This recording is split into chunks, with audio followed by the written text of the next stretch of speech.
이 배의 이름은 프랜시스 스페이트라고 합니다. 들어보셨습니까?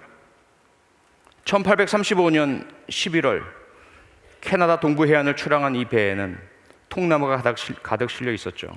화물선이었습니다. 풍랑을 만나 좌초합니다.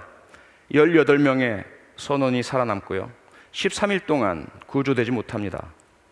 폭풍에 쏟아지는 빗물을 마시며 겨우 목숨은 연명했지만 먹을 것이 없어서 영양실조 상태입니다. 이제 내일이면 더 이상 버티지 못하고 죽는 사람이 나올 것 같습니다. 선장이 18명 선원을 모두 부릅니다. 긴급 회의를 합시다. 우리 이러다가 다 죽습니다. 이대로 그냥 앉아서 다 죽어야 하겠습니까? 선원들이 묻죠. 무슨 묘안이 있어? 있습니다. 있고 말고요. 뭡니까? 여러분도 다 아는 대책입니다. 우리 곁에는 우리가 앞으로 상당 기간 버티고 살아갈 수 있는 영양분이 있습니다. 그게 뭡니까? 바로 우리이죠. 우리 중에 한 사람이 희생하면 17명이 그 사람의 살을 먹고 고기를 먹고 버텨낼 수 있고 그 사이에 구조될 것입니다. 미친 거 아니야? 돌았어? 어떻게 우리 동료끼리 그럴 수 있어? 여기저기서 분노의 함성이 터져 나옵니다. 그때 1등 항해사가 한 발 앞으로 나섭니다. 여러분, 나도 여러분과 생각이 똑같습니다. 그런데 잠깐 좀 더 깊이 생각을 해봤더니 선장 말에 일리가 있습니다. 이대로 우리가 다 죽는 것보다는 차라리 한 명이 희생해서 나머지가 살아 돌아가는 것이 더 좋은 것 아닐까요? 가족들을 생각합시다. 그리고 우리가 어떤 고초를 겪었는지 세상에 알려주는 것이 더 중요한 게 아닐까요? 그러자 옆에 있던 기관장이 또 한 발 나섭니다. 나도 1등 항해사와 같은 생각이야. 이 세상에는 어쩔 수 없는 일들이 일어나 전쟁도 있고 교통사고도 있고 사람은 죽을 수밖에 없지. 지금 이 상황도 마찬가지 아닐까? 누군가는 희생하고 나머지는 살아남고 대를 위한 소의 희생. 갑판장도 나서서 같은 이야기를 합니다. 갑자기 여론이 확 바뀌어버리죠. 조용해지고 고개가 끄덕여지고 선장이 다시 묻습니다. 어떻습니까, 여러분? 나도 이 얘기를 꺼내기가 너무 두려웠습니다. 내 자신이 싫었습니다. 입에 올리기조차 거북스러웠습니다. 하지만 이것 말고는 우리가 살 길이 없습니다. 그리고 우리 모두가 같은 공평한 기회 속에 무작위로 추출한다면 우리 모두가 받아들일 수 있는 일 아닐까요? 그렇게 해서 제비뽑기가 시작됩니다. 18개의 똑같이 생긴 나무떼기. 하지만 그 중에 하나만 밑에 빗금이 쳐져 있습니다. 빗금이 쳐져 있는 막대기를 뽑는 사람이 고기가 되는 거죠. 누가 희생되었을까요? 선장?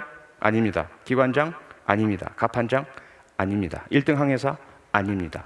그 배에 타고 있던 가장 어린 15살 소년 선원이, 수습 선원이 그 막대기를 뽑아들었습니다. 절망의 빛이 스쳐가는 것은 순간이었고요. 그 15살 소년은 입가에 엷은 미소를 띱니다. 그리고 고맙습니다 라는 말을 하죠. 어차피 제가 가장 약하고 가장 어리고 가장 경험도 적고 기술도 없고 아무런 도움도 안 되는 존재인데 그냥 이대로 죽는 것보다 다른 분들께 도움이 되면서 값진 죽음을 맞을 수 있다는 그런 기회를 주셔서 고맙습니다. 그리고 그는 그렇게 고기가 되어 사라집니다. 3일 뒤에 그들은 구조됩니다. 구조한 어선의 선원들이 깜짝 놀라서 경찰에 신고했고 이 사건은 법원으로 갑니다. 재판이 벌어졌고 살인죄냐 정당방위 무죄냐. 1심 법원은 유죄, 2심은 무죄, 최종심은 무죄 판결을 내립니다. 어쩔 수 없었다. 그리고 공평한 기회가 부여되었다.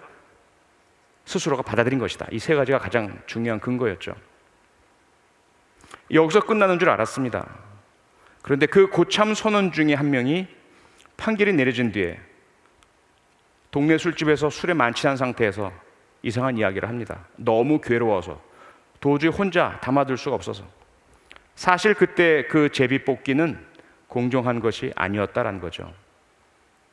선장이 미리 갑판장, 기관장, 1등 항해사 불러놓고 그리고 선원 중에 가장 고참 선원 몇 명을 불러서 따로 이야기를 합니다.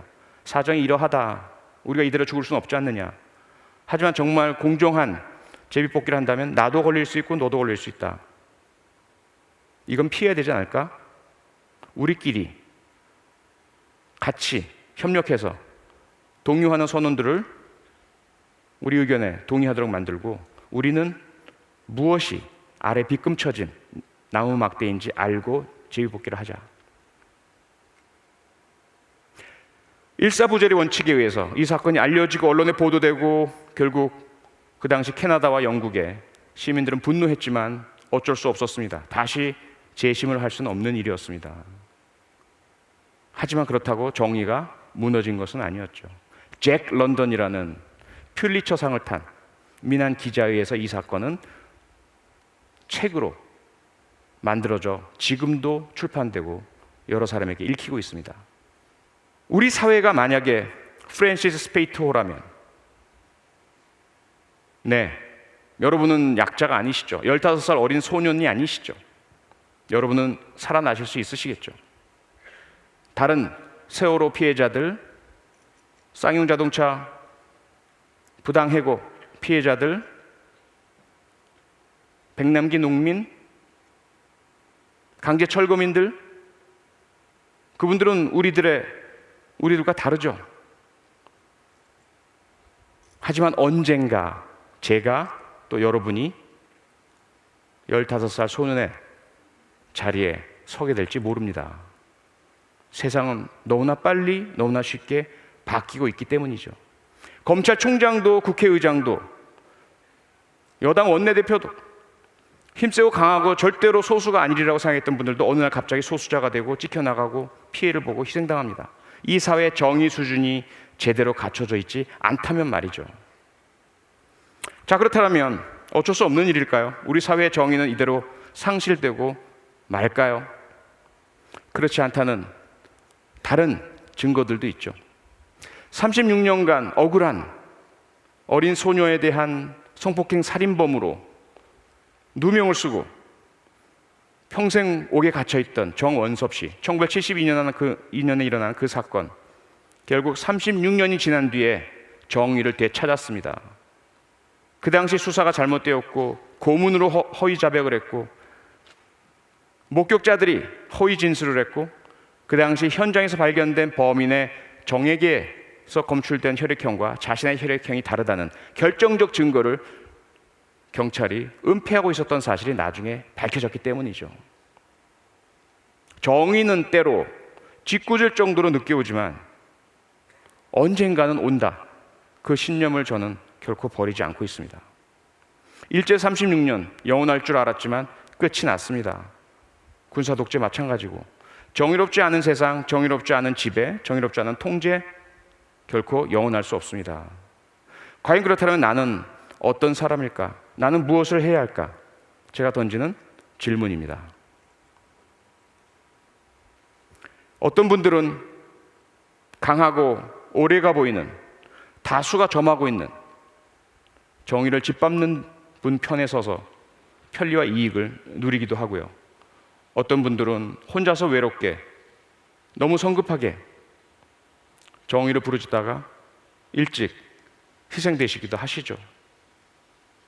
그러면 나는 양극단, 정의를 위해 희생하는 영웅, 열사, 아니면 불의와 타협하는 편리한 이기주의자, 이 둘밖에는 선택할 게 없을까요? 저는 그렇게 생각하지 않습니다.